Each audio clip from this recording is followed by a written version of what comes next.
வணக்கம். இன்றைய ஆன்மீக தகவலில் இன்றைக்கி தை அமாவாசைங்க. மிகவும் சிறப்பு வாய்ந்த நாள், முன்னோர்களுக்கு உரிய நாள். இன்னைக்கு அதிகாலை 1:21 பிறகு தொடங்குகிறது மற்றும் நாளைக்கு 2:31 மணி வரைக்கும் இருக்குங்க. 2:31 மணி வரைக்கும் அமாவாசை இருக்குது.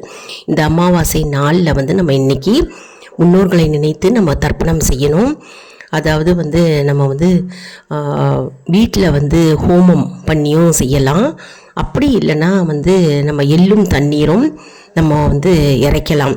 அதாவது முன்னோர்களை நினைத்து நம்ம இன்றைக்கி கண்டிப்பாக தர்ப்பணம் செய்ய வேண்டும். மற்றும் நீர்நிலைகளில் ஸ்நானம் செய்து, குளம் ஏரி அதில் ஸ்நானம் செய்து நம்ம தர்ப்பணம் கொடுக்கலாங்க. மற்றும் 12 மணிக்குள்ளே இன்றைக்கி தர்ப்பணம் செய்ய வேண்டும். மற்றும் படையல் இன்றைக்கி போடலாம் முன்னோர்களை நினைத்து.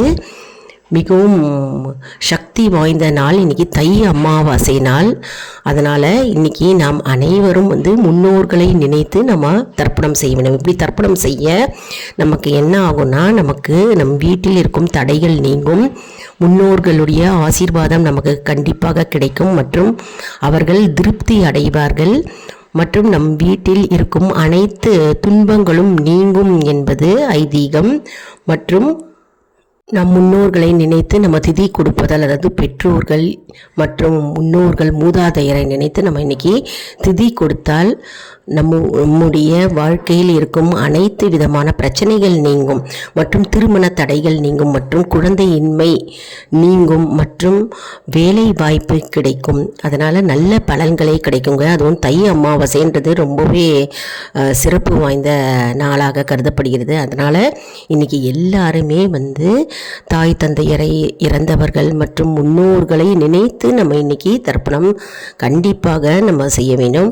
அதாவது நாளைய தினம் 2:30 அதிகாலை 2:30 மணிக்குள் இந்த அமாவாசை இருக்குங்க. மாலை பொழுதில் அருகாமையில் உள்ள கோயிலில் நம்ம போய் பகவானை தரிசனம் செய்யலாம். மற்றும் படையல் போடுவீர்கள் எல்லாரும் பாயசம், வடை, கறி, கூட்டு மற்றும் பொரியல், பச்சடி இதெல்லாம் வச்சு படையல் போடுவீங்க. நிறையா பேர் வீட்டில் அந்த பழக்கம் இருக்கும். மற்றும் காக்கைக்கு இன்றைக்கி உணவு அளிக்க வேண்டும்.